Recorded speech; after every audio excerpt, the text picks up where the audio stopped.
बिस्मिल्लाहिर्रहमानिर्रहीम। आज एक बार फिर न्यू टॉपिक के साथ आपको मैं एक्सेल पे सेल्स डिस्काउंट शीट बताऊंगा। एक्सेल पे देखें, यहाँ पर जो मैंने अपनी एक शीट बनाई हुई है सेल्स डिस्काउंट शीट।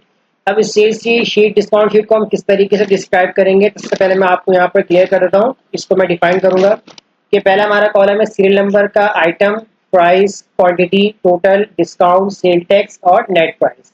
इसके बाद नीचे यहाँ कोटेशन में मैंने मेंशन किया हुआ है each product 6% discount and 15% sale tax, यानी कि एक मैंने कोटेशन में दे दिया कि हर प्रोडक्ट के ऊपर 6% डिस्काउंट अप्लाई होगा और सेल्स टैक्स जो होगा वो आपका 15% आपका अप्लाई होगा।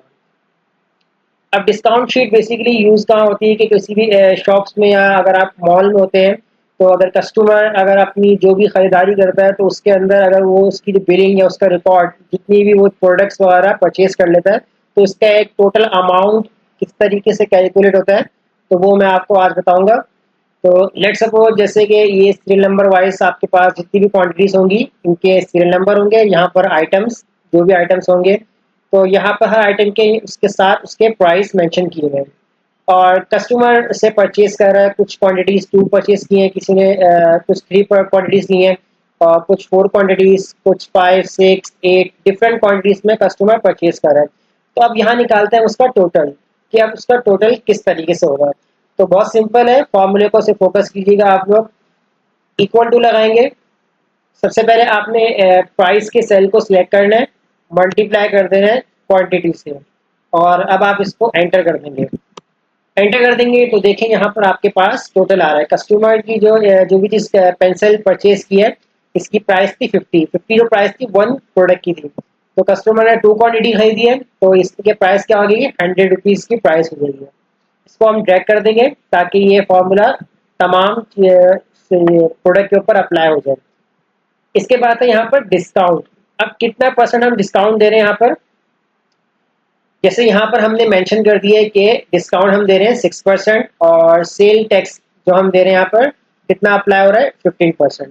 ठीक है, तो अभी इसको हम क्या करते हैं, यहाँ पर जो आपका जो वैल्यू इस तरीके से आ रही है इसको हम टेबल के अंदर कन्वर्ट कर लेते हैं ताकि आपका जो भी वैल्यूज होंगे वो एक प्रॉपरली एक टेबल के इस तरीके से बॉर्डर शो हो जाए। यहाँ पर चले यहाँ पर और यहाँ से जाने के बाद इसको ऑल बॉर्डर कर दें ताकि आपके पास जो वैल्यूज होंगी इसके बॉर्डर्स इस तरीके से बने आ जाएंगे। अब डिस्काउंट किस तरीके से हम निकालेंगे कि लेट सपोज एक कस्टमर ने प्रोडक्ट परचेज की 2, इसके प्राइस हो गए 100, किसी के 180, किसी के 160। अब 6% डिस्काउंट निकालना है। अब डिस्काउंट किस तरीके से निकालेंगे, हम इक्वल टू लगाएंगे, आप अपने टोटल वाले सेल को सिलेक्ट करेंगे, मल्टीप्लाई करेंगे और जितना परसेंट डिस्काउंट दे रहे हैं 6%, तो हम इस सेल को सिलेक्ट कर लेंगे। अब याद रखिएगा अगर हम डिस्काउंट निकाल रहे हैं और किसी अलग सेल से अगर हम वैल्यूज पिक कर रहे हैं और उस वैल्यू को पिक करने के बाद मुझे तमाम की तमाम टोटल प्राइस के अंदर ये 6% डिस्काउंट अप्लाई करना है, तो जब हम डिफरेंट सेल से अगर कोई वैल्यू पिक करते हैं तो हम यहाँ पर उस वैल्यू को फ्रीज कर देंगे F4 से। जिस तरह हम प्रीवियस वीडियो के अंदर हमने F4 का वर्ड जो कीवर्ड है वो हमने यूज किया है, तो इससे क्या होता है कि आपकी वैल्यू फ्रीज हो जाती है तो प्रॉपर्ली जो फॉर्मूला होगा वो सब पे अप्लाई होगा। अप्लाई कर लेते हैं F4, तो देखिए इस तरीके डॉलर का सिंबल बन जाता है। इससे होता है कि अगर डिफरेंट सेल्स से अगर तो वैल्यू उठा रहे होते हैं तो हम F4 प्रेस करते हैं तो सब पे अप्लाई होगा। अगर आप F4 प्रेस नहीं करेंगे और इसे ड्रैग कर देंगे तो ये फॉर्मूला प्रॉपर्ली अप्लाई नहीं होगा। अब इसे हम एंटर कर देते हैं। अब देखें यहाँ पर 100 का हमारे पास 6% कितना आ रहा है कि हमें 6 रुपीज़ का या 6 जितने भी रुपीज़ होंगे उतना हमें इसका डिस्काउंट मिल रहा है, तो इसको हम यहाँ पर ड्रैग कर देंगे।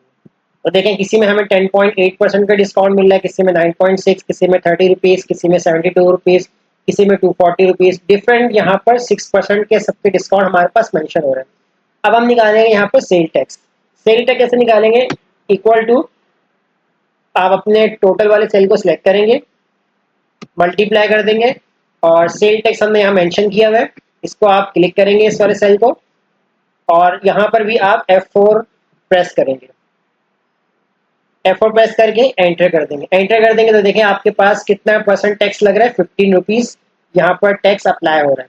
अभी यहाँ पर हमने टैक्स मालूम किया है, अप्लाई नहीं किया है, कि हमने ये देखा कि 100 रुपीज़ की जो खरीदारी हुई है उसके ऊपर 15% टैक्स कितना लगता है, तो हमारे पास 15 रुपीज़ आ रहे हैं। 180 की जो परचेजिंग हुई है उसके ऊपर 15% टैक्स कितना आता है 27 रुपीज, 160 के ऊपर 224 रुपीज, यानी कि डिफरेंट हमारे पास सेल्स टैक्स भी यहाँ पर हमने निकाल लिए। अब नेट प्राइस हम किस तरीके से निकालेंगे? अब नेट प्राइस हमारे पास फॉर्मूला क्या होगा, इक्वल टू लगाएंगे और ब्रैकेट ऑन कर लेंगे। ब्रैकेट ऑन करने में यहाँ पर आपने क्या करना है, यहाँ पर आप अपने टोटल वाले सेल को सिलेक्ट करेंगे, प्लस करेंगे, प्लस करके आप सेल टैक्स, क्योंकि देखिए सेल टैक्स हमने मालूम किया था, अब हम सेल टैक्स लगाएंगे अपनी प्रोडक्ट के अंदर, क्या आपके जो भी प्रोडक्ट परचेज करने का जो अमाउंट आ रहा है उसमें टैक्स भी अप्लाई हो रहा है। तो प्लस कर देंगे सेल टैक्स को और ब्रैकेट क्लोज कर देंगे और माइनस कर देंगे डिस्काउंट से, क्योंकि देखें डिस्काउंट हमने अभी मालूम किया था, हमारे टोटल प्राइस में से अभी हमने डिस्काउंट निकाला नहीं था। तो यहाँ पर हम माइनस कर देंगे डिस्काउंट वाले सेल को और एंटर। तो देखिए ये आपके पास नेट प्राइस आ चुकी है कि आपके सेल्स में जो भी आपके पास जो टोटल प्राइस थी 100 रुपीज़, इसमें 15 रुपीज़ हमने अगर ऐड किए तो 115 हो गया, और अगर माइनस कर देंगे 6 रुपीज़ यानी कि 6 रुपीज़ का डिस्काउंट हो रहा है तो आपके पास 109, यानी कि ये आपके पास नेट प्राइस आ रही है। इसे भी हम ड्रैग कर देंगे यहाँ पर। तो देखें यहाँ पर आपके पास ड्रैग करने से सबके यानी कि डिस्काउंट हमारे पास नेट प्राइस में आ रहे हैं यहाँ पर। इसके बाद हम नीचे क्या करेंगे, जहां पर हमने लिखा हुआ है टोटल प्राइस, तो टोटल प्राइस का क्या हम करेंगे, यहाँ पर फॉर्मूला लगा देंगे equal to sum, bracket on करेंगे और जो आपके नेट प्राइस थे इस नेट प्राइस के पूरे कॉलम को हम सिलेक्ट करेंगे और ब्रैकेट क्लोज कर देंगे और एंटर कर देंगे।